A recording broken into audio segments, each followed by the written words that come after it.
নমস্কার, আমি স্বপন। ইভিএম নিউজে আপনাদের সকলকে স্বাগত। এই মুহূর্তের সবথেকে বড় খবর, এসআইআর এর কাজ এবার শুরু হয়ে গেল। মমতা ব্যানার্জির দিন গোনা শুরু আগামীকাল থেকে, অর্থাৎ আগামীকাল 7ই অক্টোবর কেন্দ্রীয় নির্বাচন কমিশনের 4 সদস্যের একটি টিম পশ্চিমবাংলায় এসে পৌঁছচ্ছে এসআইআর এর কাজ তারা খতিয়ে দেখার জন্য। এই 4 সদস্যের টিমের লিডিংকে করছেন ডেপুটি নির্বাচন কমিশনার, অর্থাৎ একটা হাই ভোল্টেজ টিম আসছে। জ্ঞানেশ ভারতী থাকছেন, সেই টিমকে নেতৃত্ব দিচ্ছেন। তার সঙ্গে থাকছে নির্বাচন কমিশনের আইটি শাখার আধিকারিক সীমা খান্না সহ আরও 2 জন আধিকারিক। তারা এই হাই ভোল্টেজ টিম, তারা আসছেন আগামীকাল পশ্চিমবাংলায়। তারা যখনই পশ্চিমবাংলায় পা রাখছেন, অনেকে মনে করছেন, পশ্চিমবাংলার রাজনৈতিক মহল মনে করছে যে মমতা ব্যানার্জির কাউন্টডাউন শুরু হয়ে গেল, মমতা ব্যানার্জির এবার দিন গোনার কাজ শুরু হয়ে গেল। অর্থাৎ মমতা ব্যানার্জি পশ্চিমবাংলার ক্ষমতার থেকে যে চ্যুত হবে, এটা কিন্তু নিশ্চিত হয়ে যাচ্ছে।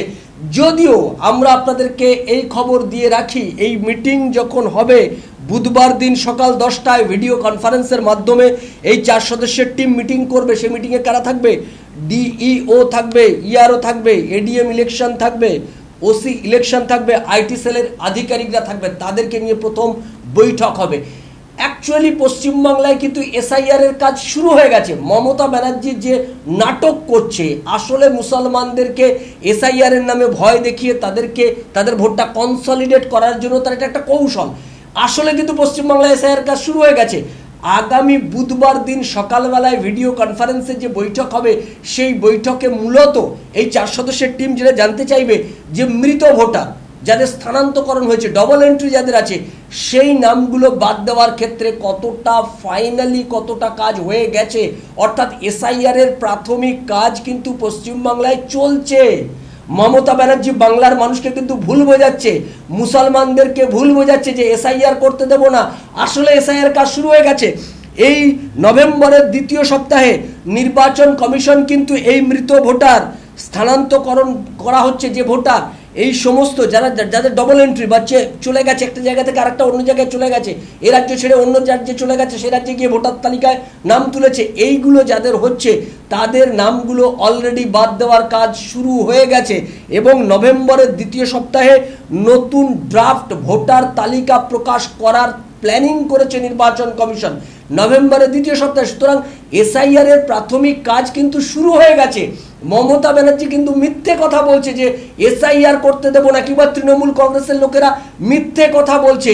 4 সদস্যের যে টিম আসছে, সেই টিম এই বিষয়গুলো নিয়ে জেনে নেবে যে মৃত ভোটারদের নাম বাদ দেওয়ার ক্ষেত্রে কোথাও কোনো সমস্যা আছে কিনা, কোথাও কোনো অভিযোগ আসছে কিনা, যাদের ট্রান্সফার হয়ে গেছে তাদের ক্ষেত্রে কোনো সমস্যা আসছে কিনা, ডবল এন্ট্রির ক্ষেত্রে কোনো সমস্যা আসছে কিনা, এগুলো জানবে। পাশাপাশি এই যে তথ্য প্রযুক্তিকে ব্যবহার করে যে এসআইআর এর কাজ, অ্যাকচুয়ালি যেটা ভুয়ো ভোটার, এই ভুয়ো ভোটারদের নাম বাদ দিতে হবে ভোটার তালিকা থেকে। মনে করা হচ্ছে প্রায় 1 কোটির ওপর ভুয়ো ভোটার রয়েছে, তার সঙ্গে মৃত ভোটাররাও যুক্ত রয়েছে, তার সঙ্গে ডবল এন্ট্রিও রয়েছে। কিন্তু সব মিলিয়ে 1 কোটি ভোটার তালিকা থেকে নাম বাদ যাবে। 2002 সালে পশ্চিমবাংলায় শেষবারের মতো এসআইআর হয়েছে, আবার এখন হচ্ছে। এই যে এসআইআর এ পশ্চিমবাংলায় প্রায় 1 কোটির ওপর ভুয়ো ভোটার, এই সব মিলিয়ে মৃত ভোটার মিলিয়ে বাদ যাবে, তার সেকেন্ড পর্যায়ে 2য় পর্যায়ের যে কাজ, সেই কাজটা শুরু করার জন্য এই 4 সদস্যের টিম ভিডিও কনফারেন্স করে প্রাথমিক এসআইআর কাজটা জেনে নেবে। তারপর তারা জেলায় জেলায় যাবে। 2 দিনের তাদের এই সফর, এবং জেলায় জেলায় গিয়ে তারা বোঝার চেষ্টা করবে যে এসআইআর এর কাজ শুরু করার জন্য জেলাগুলো কতটা প্রস্তুত হয়ে রয়েছে। প্রাথমিকভাবে যেটা জানা গেছে, 6টা জেলাকে তারা বেছে নিচ্ছেন, যে 6টা জেলায় প্রাথমিকভাবে এসআইআর এর কাজ শুরু হবে। দুর্গাপুজো শেষ, এবার এসআইআর কাজ শুরু করবে। তারা 100 দিনের একটা টার্গেট নিয়েছে, 100 ডেজের মধ্যে এসআইআর কাজ কমপ্লিট করতে চায়। প্রাথমিকভাবে 6টা জেলাকে তারা টার্গেট করছে। কিন্তু যেহেতু এই সময় দাঁড়িয়ে বন্যার এরকম একটা পরিস্থিতি উত্তরবঙ্গে, ফলে সেক্ষেত্রে হয়তো পরিবর্তন কিছু হলেও হতে পারে। কিন্তু তারা প্রাথমিকভাবে 6টা জেলাকে বেছে নিয়েছে। জেলাগুলোকে তারা সার্ভে করবে, সেখান থেকে কেন্দ্রীয় নির্বাচন কমিশন দপ্তরে তারা রিপোর্ট পাঠাবে জেলাগুলো কতটা প্রস্তুত আছে। তারা 6টা জেলা কোন কোন জেলা, মালদা, মুর্শিদাবাদ, উত্তর দিনাজপুর, দক্ষিণ দিনাজপুর, উত্তর 24 পরগনা, দক্ষিণ 24 পরগনা, এই 6টা জেলাকে তারা প্রাথমিকভাবে বেছে নিচ্ছে। বন্যার কারণে কিংবা ওয়েদার খারাপ, সেই কারণে যদি কাজের কিছুটা পিছিয়ে যায় বা কাজ কিছুটা করতে এখনও যদি কোথাও অসম্পূর্ণ থাকে, তাহলে সেক্ষেত্রে কিছু নাম জেলার পরিবর্তন হতে পারে মাত্র। কিন্তু তা প্রাথমিকভাবে এসআইআরের কাজ শুরু করার জন্য 6টা জেলাকে বেছে নিচ্ছে জাতীয় নির্বাচন কমিশন, এবং সেই ব্যাপারে আগামীকাল তারা পশ্চিমবাংলার মাটিতে পা রাখছে। আর এই পশ্চিমবাংলার মাটিতে পা রেখে তারা দুটো পর্যায়ে তারা সভা করবে। প্রথম পর্যায়ে এসআইআরের কাজ অলরেডি যেটা চলছে সেটাকে খতিয়ে তারা দেখে নিয়ে ভিডিও কনফারেন্সের মাধ্যমে বুঝে নেবে। সেখানেও যদি কোনো ঘাটতি থাকে সেই কাজ যাতে দ্রুত শেষ করে, তারা যেটা দ্বিতীয় সপ্তাহে, নভেম্বরের দ্বিতীয় সপ্তাহে তারা যে প্ল্যান করছে নতুন ড্রাফট ভোটার তালিকা প্রকাশ করার, সেটা করবে। এবং তার পাশাপাশি 6টা জেলাকে সামনে রেখে যে এসআইআরের কাজ পরবর্তীকালে গোটা রাজ্যের 23টা জেলা, বাকি 17টা জেলাতেও তারা যে কাজটা শুরু করবে, অর্থাৎ 6টা জেলা হয়ে যাওয়ার পর বাকি 17টা জেলা তারা যে কাজটা শুরু করতে চায় সেই কাজের পরিকল্পনাও তারা করে নেবে। অর্থাৎ জেলায় জেলায় প্রস্তুতিগুলো খতিয়ে দেখে কেন্দ্রীয় নির্বাচন কমিশন এসআইআরের কাজটা কিভাবে করবে সে বিষয়ে সম্পর্কে একটা নির্দিষ্ট রূপরেখা তৈরি করে তারা রাজ্যকে জানিয়ে দেবে।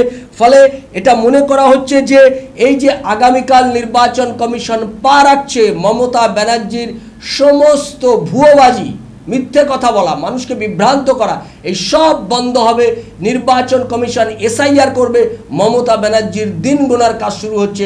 এসআইআর হওয়া মানে তৃণমূল মুক্ত পশ্চিমবাংলা তৈরি হয়ে যাবে। আগামী নির্বাচনে এসআইআর ঠিক মতো করতে পারলে তৃণমূল কংগ্রেসের জিতে ফেরার কোনো সম্ভাবনা নেই বলেই রাজনৈতিক মহল মনে করছে। ফলে আমাদের নজর থাকবে আগামীকাল এসআইআরের এই টিম পশ্চিমবাংলায় এসে তারা কী পরিকল্পনা পদক্ষেপ নেয়, আমাদের নজর থাকবে সেদিকে। আর মমতা ব্যানার্জি পাল্টা কী পদক্ষেপ নেয় সেদিকেও আমাদের নজর থাকবে। আপনাদের নজর থাকুক ইভিএম নিউজের পর্দায়। ইভিএম নিউজ আপনার কথা বলে। নমস্কার। সারা রাজ্যের সমস্ত সনাতনীদেরকে ঐক্যবদ্ধ করার জন্য আমাদের একটা প্রয়াস, সেই প্রয়াস হচ্ছে পিভিসি কার্ডে গীতা। আপনারা দেখতে পাচ্ছেন ভারতবর্ষে প্রথম আমরা নিয়ে এসেছি। এখানে একটি স্ক্যানার আছে, স্ক্যান করলেই আপনি গীতা শুনতে পাবেন, দেখতে পাবেন।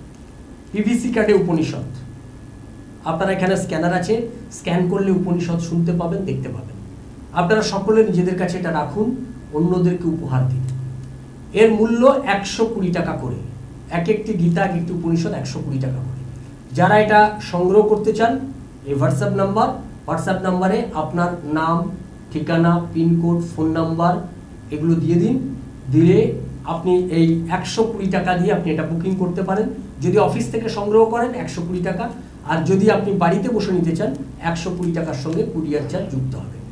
আপনারা এটা গোটা রাজ্য জুড়ে আমরা সমস্ত সনাতনীদেরকে ঐক্যবদ্ধ করার জন্য এই কাজটা আমরা করছি। এটাতে আপনারা যারা এটা সংগ্রহ করতে চান আমাদের সঙ্গে সত্ত্বর যোগাযোগ করুন। আর গীতা উপনিষদকে কেন্দ্র করে আগামী 2রা নভেম্বর রবিবার ন্যাশনাল লাইব্রেরিতে আমরা একটি সনাতনী উৎসব করছি। যারা সেই সনাতনী উৎসবে আসতে চান আমাদের সঙ্গে যোগাযোগ করে কার্ড সংগ্রহ করুন।